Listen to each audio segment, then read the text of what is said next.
I'm amazed there's so many of you here, that maybe there's a whole bunch of others washed away to the side of the road. But it is a joy to be here.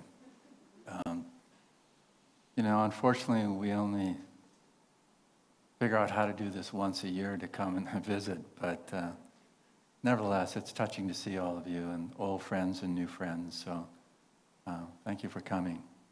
I remember something that Swami Kriyananda said, and I don't actually recall the exact words, that maybe some of you do recall them and can, after service, tell me what they are. But he was talking about intuition in this way. He said, intuition is 100% true at its source, in the divine, in superconsciousness.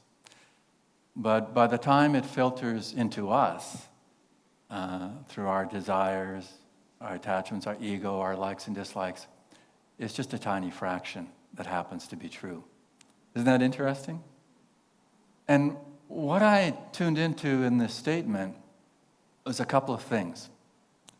Is that, one, intuition is a flow. It's not a static thing, you either have it or you don't. It's a flow.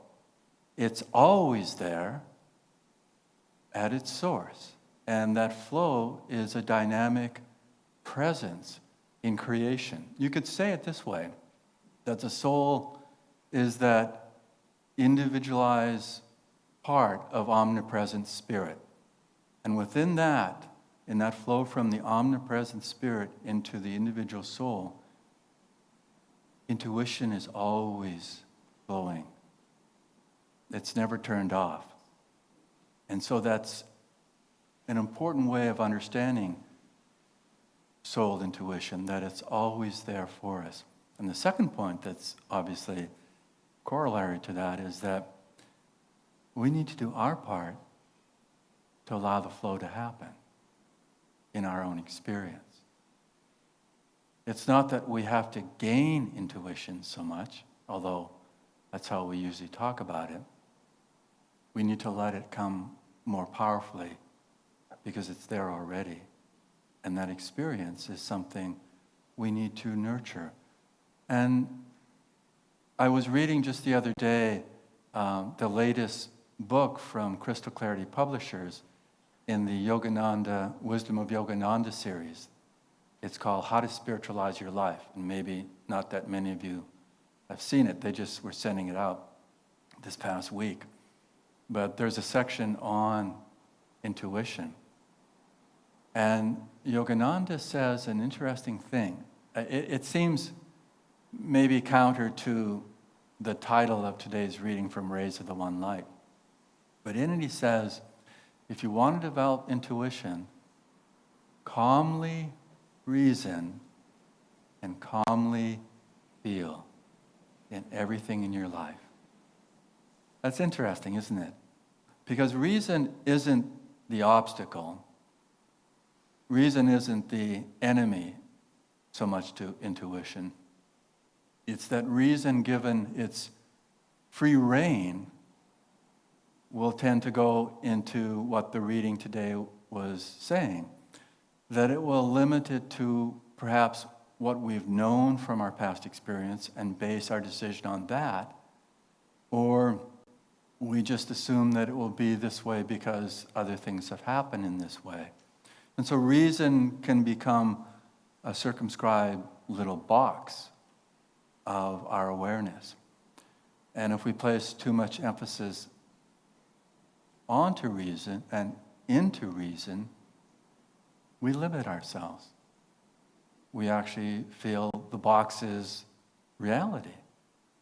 And it is partly, probably for a lot of us, if not all of us, is part of the spurring on of wanting something more than a material life, wanting something more than those limitations, wanting to go where our sense of awareness feels like it should be rather than confined by something like reason. But again, reason can be emphasized and worked with cooperatively to really gain a deeper experience. And so Master Yogananda said, to calmly reason and then calmly feel. Because feelings can also give us a limited experience. Why? We know this from our own lives. Feeling can be commandeered so readily by our emotions, where our engagement with the world around us, with people, can so readily default into that emotional pull, where we feel that we have to drag ourselves, or not even drag, we feel we want to springboard into an argument because they're wrong, and of course I'm right.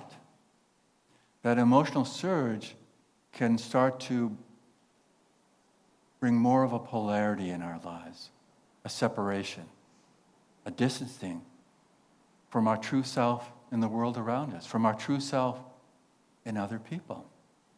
And that's certainly coming up with great guns in the world around us these days.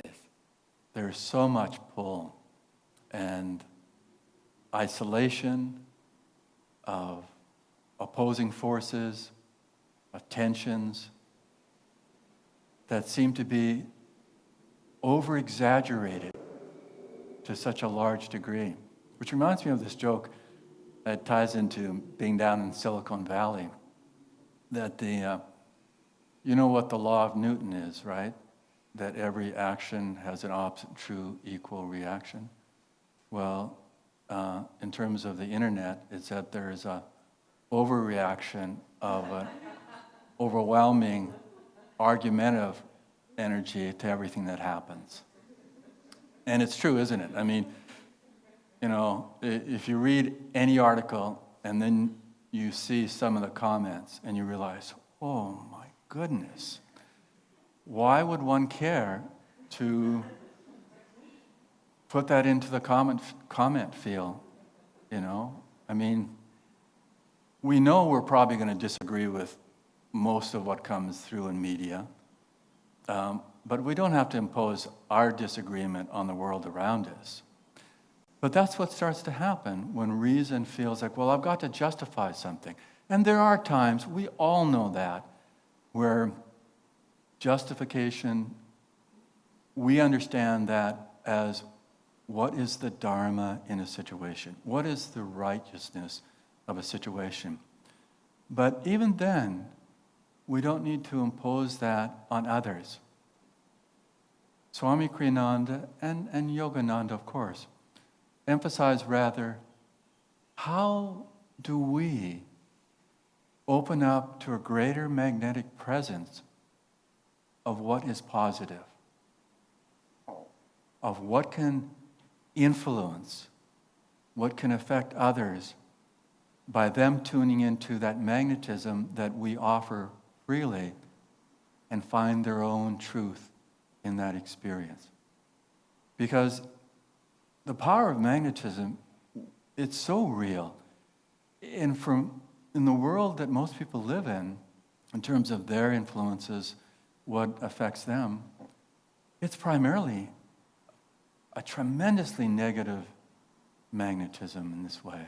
But even in benign situations, you can get pulled in. I remember when I was in my teen years, I began meditating. It was actually 50 years ago this month. And I've never missed a day of twice-a-day meditation in those short years.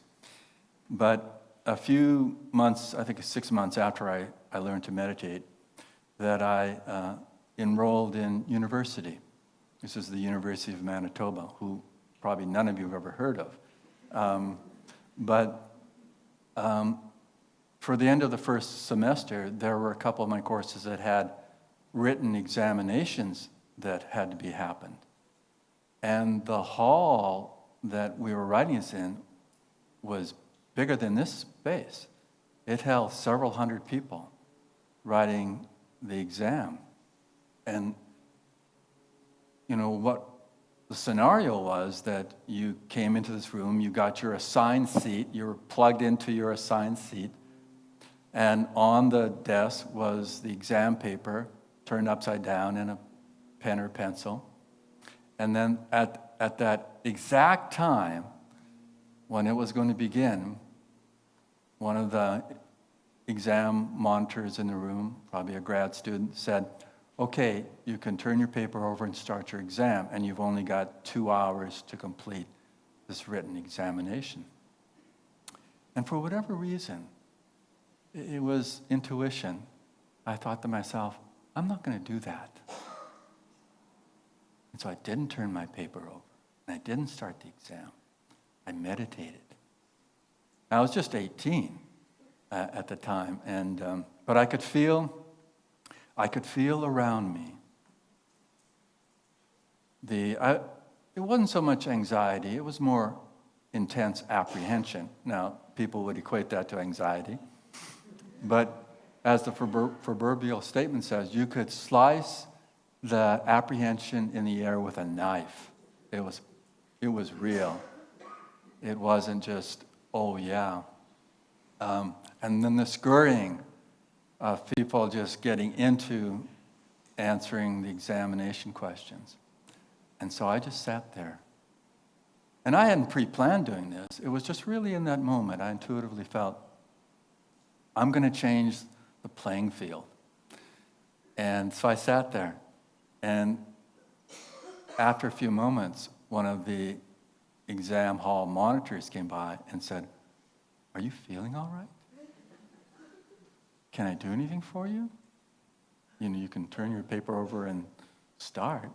And I said, no, actually, I'm fine. And he walked away, kind of looking back at me.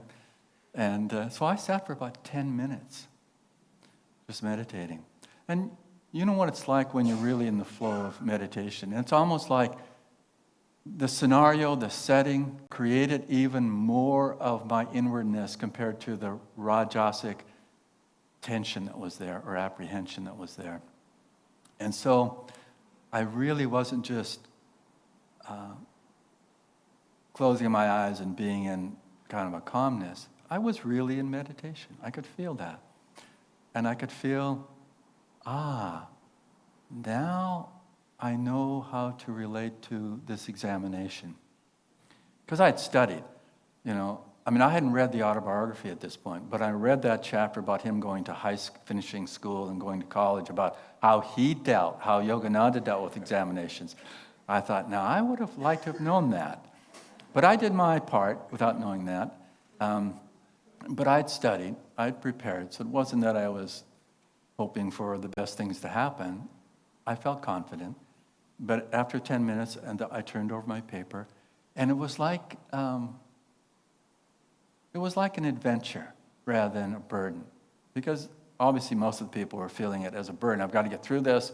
I've got to do the best I can. I've got to get, not only passing grades, I've got to get super grades on this. Where my thought was, let's see what they want in this examination. How do I enter into it from that experience of my center? And so not only did I have the intuitive gift to not turn over my paper and get into the scrambling, scurrying energy, but then that intuition flowed even more in dealing with the examination itself and dealing with the questions that were posed. And even when I came to the point where I felt, I'm not sure of this answer, I thought, I'm just going to tune in and I'll write what I feel is appropriate. And the rest will take care of itself. Well, as it turned out, I got a very, very good grade on that examination and the next one that I had to write for another course. But it was just my first experience of really being more conscious and, without knowing it, more super conscious in an experience in my life. And it's really what this reading is trying to tune us into, is really see yourself more open, more receptive to that flow from omnipresence, from expanded consciousness, from super consciousness, from the divine. And it's difficult sometimes because, in daily life we're facing real life. real challenges. And we can just get caught into it controlling us rather than us really seeing it as something we have control of. You know, and it shows up with your breathing. It's very real in your breathing that when there's tension that's commandeering you, your breath is rapid and short. But when you shift that reality from your center, you have pranayama. You are in control of prana, the life force, the breath. And that's very real as an experience. I remember many decades ago, Parvati and I were living at Ananda Sisi, and I was asked to, actually give programs in Berlin. And the wall had just come down, literally a month before in 1989, or it came down in 1989 and parts were still up.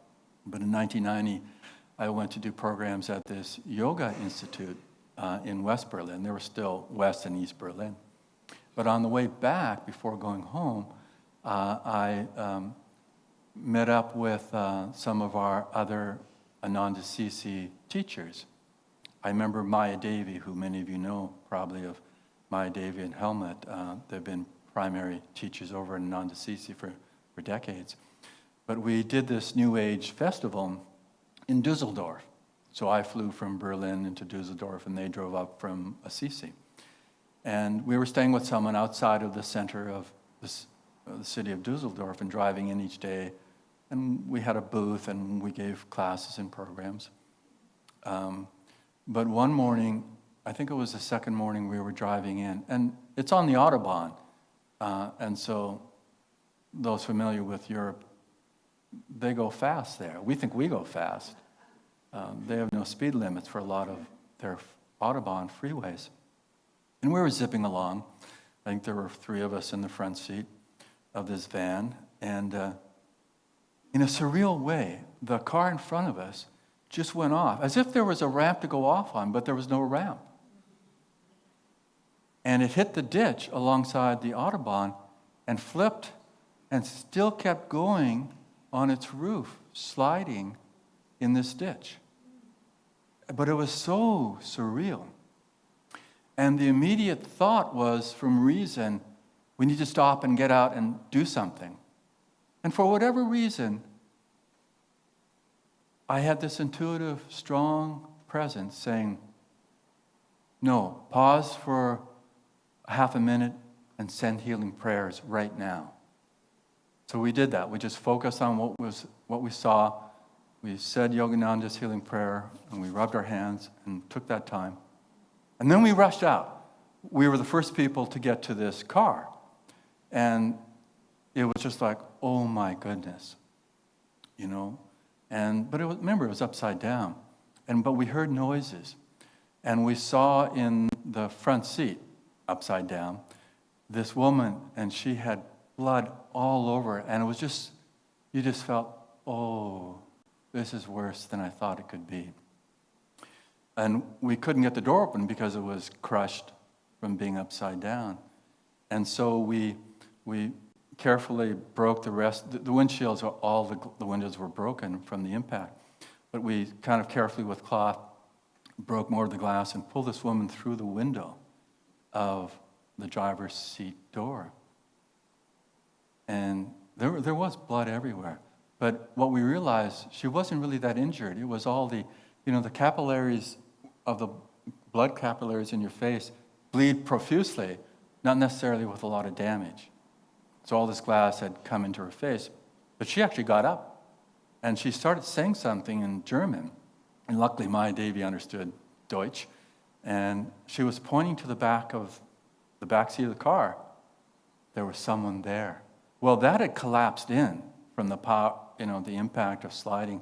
It had just crushed down. And so we looked in, and there was this big potted plant. And we thought, did she mean the plant?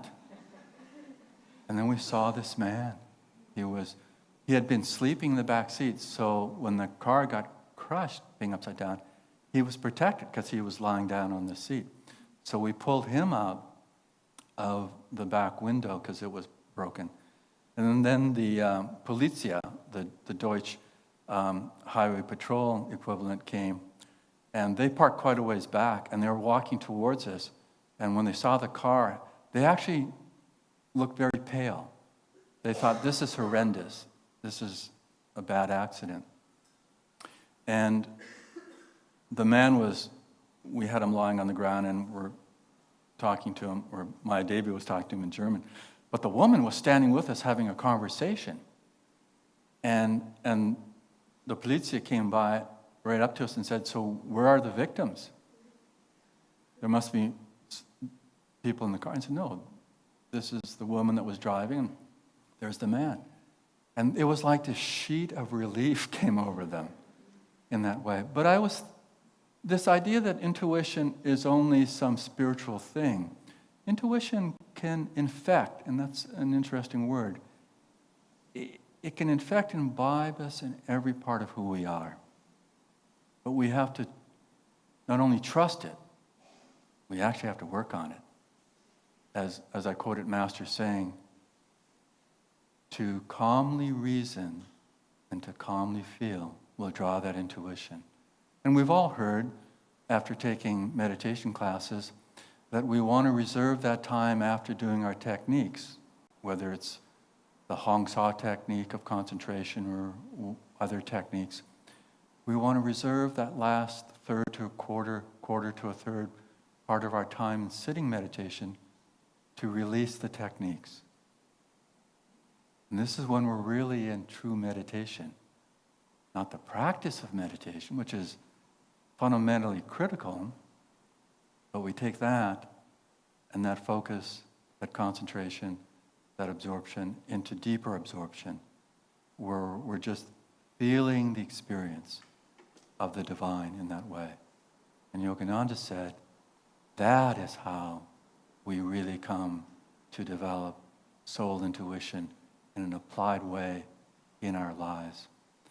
And so for each one of us, if we can nurture the receptivity, the openness, and then bring into play, into focused activity, into introspection, into feeling with calmness, and when we need to reason, we're coming from our center. I mean, when you write an examination with all the answers, of course you're going to incorporate reason. But that reason is, in a sense, colored, if we so choose, by intuition.